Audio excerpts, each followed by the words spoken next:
Over the years, there are a few things that General Motors definitely got right.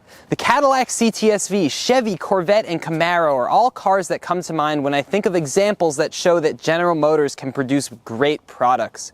However, let's also not forget about the period from the late 70s all the way through the early 2000s where General Motors was producing absolute crap. Cars like the Chevy Chevette and Cadillac Cimarron hold a special place in history for being absolute crap. This trend continued until fairly recently when reliability improved slightly in General Motors products. However, their build quality and exterior design was still absolutely abysmal. One car that especially comes to my mind is the Chevy HHR, which appears to be inspired by a loaf of Wonder Bread. This period of agony was capped off when General Motors decided to axe some of its most beloved brands. They started with brands with tons of history like Oldsmobile and Pontiac. Next was Saturn, and last and arguably most heartbreaking was the beloved Swedish automaker Saab. GM's acquisition of Saab began in the early 90s but really took hold in the early 2000s when they were producing vehicles like the Saab 97X, which was literally just a Chevy Trailblazer with a Saab logo attached to it. Cars like these show General Motors' lack of dedication to keeping the Saab brand true to its roots and fresh and inspiring. This is a 2010 Saab 9.3, and in order to pay homage to the once iconic Swedish automaker, I'm going to give you a tour of one of the last Saabs ever produced, and I'm going to show you why these used Saabs are some of the best car bargains on the market today. Let's take a look. First up, let's take a look at the styling on this 9.3, and I just want to emphasize how much I really like the evolution of Saab's latest designs. I mean, this car is just so elegant and clean, and I think 14 years later, it still looks beautiful. Some of my favorite touches on the Saab are the clear taillights and the multi-spoke alloy wheels, which really give the car an upscale, clean, and elegant Swedish look. One other small detail up front, since this is one of the later Saab 9.3s, it did receive the mid-cycle refresh up front here, and you'll notice on some of the earlier 9.3s they have the smaller grille, which gives it kind of more of an aggressive, sporty look, and I'm kind of torn between the two. On the one hand, I really liked the sporty look of those earlier 9.3s. However, once I'm up close and personal with this one, the design of this larger, more sleek, elegant, and modern front grille is really starting to grow on me. And I think both of them have a place in the Saab lineup. If I was to purchase one of these, I'd probably go for the earlier design, but this really does have a good modern look to it, so it's up to you to decide which one you like better.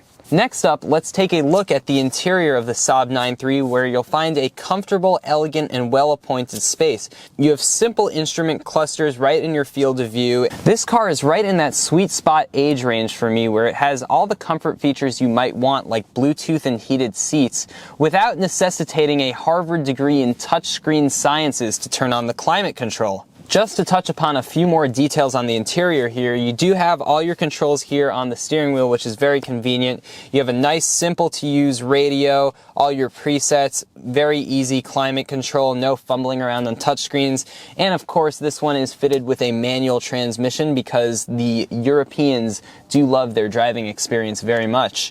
One other cool piece of tech, well, not really tech, just a feature that Saabs are known for is having their key down in the center console, because after all, Saab is an airline manufacturer, so they got to stay true to their airline heritage. So if you take the key here and you just stick it down in the center console, there's a nice little port, you turn it, and that's how you start the car. One thing that I really like about the interior is that General Motors was able to carry through some unique touches which separate Swedish cars from American automakers. Swedish cars generally have these like little quirky, clever kind of features on the interior, and we see those present here. One of them that's especially cool is the cup holder, which is integrated into the dash, so when it's not in use it looks like there's nothing there. However, you just press this small button and it comes out in kind of a switchblade sort of manner. It's very violent, and I've heard that several people have been decapitated while they use this, so you have to really be careful with this. You could lose a finger. And another one of my favorite features here on the interior is that First of all, the handbrake is very cool because it doesn't look like a handbrake, it just looks like a piece of the dash. It matches with the curve here, so when it's down it looks like there's nothing there. However, when you pull it, it's a handbrake. And right next to it on the other side you see a shape that looks exactly like the handbrake. It looks no different, just another piece of the dash. However, when you touch it, you'll notice it moves. Now, this is not just crappy General Motors build quality where the interior is all falling apart. This actually pops out. And what is it? Well, think of Swedish winters, very cold and icy. So what do you need? An ice pick for your windshield. So when it gets very cold out, you can just scrape that ice right off with this built-in little handy interior piece. And those are features I love to see in vehicles. Another piece of information the owner just relayed onto me is that the interior has a few more separate climate-controlled areas, much like you'll find in a luxury car like a Rolls-Royce or a Bentley. Your glove box and your center console both have their own air conditioning vents because people in Sweden and other sort of northern countries really enjoy their chocolate. So you can keep your chocolate either in your center console or your glove box and it'll stay nice and chilled even on the hottest of summer days. So when you're driving down the road and you're craving a Hershey bar, boom, press the button and there you go. Nice and not melted. Enjoy! One thing Saab has always been known for is their turbo powertrains, and it's really nice to see that General Motors was able to follow through on that tradition right here under the hood of the 9.3. When you open the hood, you'll find Saab's 2-liter biopower inline 4-cylinder turbo engine, which puts out 210 horsepower and 221 pound-feet of torque. Those are really solid numbers for a car of this size, and it really puts you back into the seat when the turbo kicks in. It's awesome. So with that in mind, let's take it out on the road and see how this thing drives.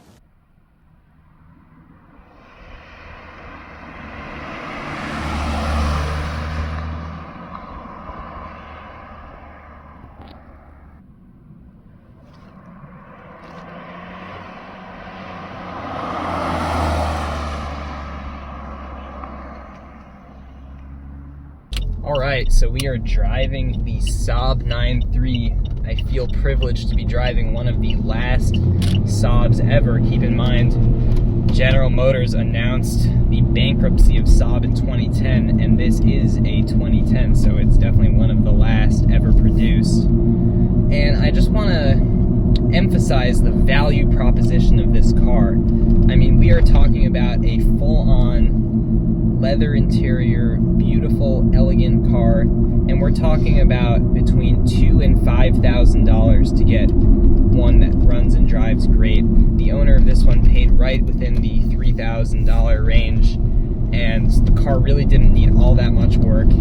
It drives great, super comfortable, it gets decent gas mileage, and there's just something cool about owning a Saab. You know, it's a brand with a lot of heritage, a lot of people who are very passionate about them. So instead of going out and looking for your run-of-the-mill Toyota Camry, Nissan Altima, Honda Accord, you could be behind the wheel of a very unique automobile like a Saab, and these are quite reliable. I mean, this one has 170,000 miles on it, still runs great, starts every time.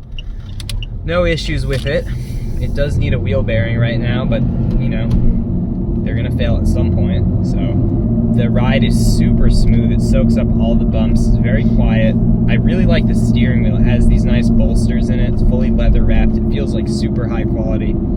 I think Saab did a nice job on some of their later cars. I mean, obviously you have vehicles like the Subaru, which is just a Subaru badged as a Saab, and you have the 97X, which is just a Trailblazer. But the kind of true Saabs, the 9.3, the 9.5, things like that, even the 9.4X, which is really just a Cadillac, those were all nicely done cars, and it's too bad that Saab kind of struggled in those closing years to sell some of those cars, because they're really just like, they're good cars that are solidly built, they're reliable, and they're unique.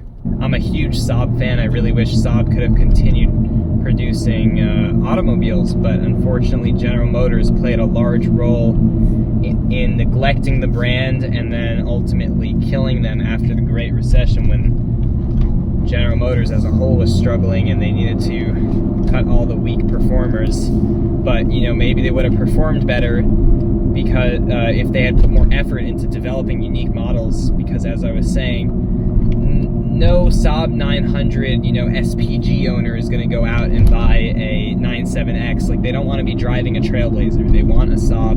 Maybe if they would have developed Saabs, the brand would have been more successful. Most of these Saabs are for sale in Connecticut for some reason. I'm from New Jersey, and when we were looking for Saabs to purchase, I would say about 80% of them were in Connecticut, which is very interesting. I know the headquarters used to be up there, but there has to be something more to that. So the next thing we're gonna do is we're gonna take it on a twisty back road, and we're gonna push this car to its limits and see how it performs up there.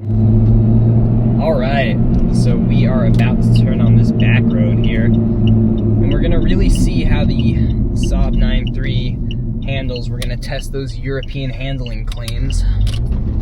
See if it's General Motors slop or Swedish fish, whatever that means. So we're here on this back road, beautiful twisty stretch here. Oh man, that's cool. I really like the torque steer. You can kind of feel when power is being put down to the front wheels and you kind of hit a bump, you can feel the wheel catch the bump, and that's kind of cool to feel. Steering is good. It's a little light, very precise though. Not as much body roll as I was expecting. Like, really, actually quite good in that department. The torque is amazing from the turbo here. You can kind of lug it around turns in a higher gear than you normally would without having to downshift, because the turbo really produces a lot of torque at the low end anyway, so you don't have to stay on top of your downshifting that much. It really just hugs the road. Now, for just like a sedan, you know, this is not in any way a sports car. It handles quite well, very composed. It feels secure, and the power is just, it adds to the experience overall. Downshifts are smooth. The transmission is quite smooth, a little notchy, but no grinding or anything. Keep in mind this car has 170,000 miles on it. Brakes are fantastic. The engine's also very quiet. There's not much of an exhaust note. It is a good sounding engine though. There's that nice little 4-cylinder grumble. Woo! It gets going for sure. Yeah, it's just a pleasant car to drive, and as I was saying, under $5,000 you can get a car that performs like this. This is not like some shitbox that you found in Facebook Marketplace with vape oils on the window. I mean, this is a legitimate car. People who don't really know much about cars, if they saw this pull up, they might think it's a $30,000, $40,000 car. You know, it still looks good. It still looks very sleek. I'll just go for another little lap up the road here. And let's, there's a little curve here, but once we get around this curve, let's kind of test that acceleration. It's uphill, but, you know, still need to accelerate uphill.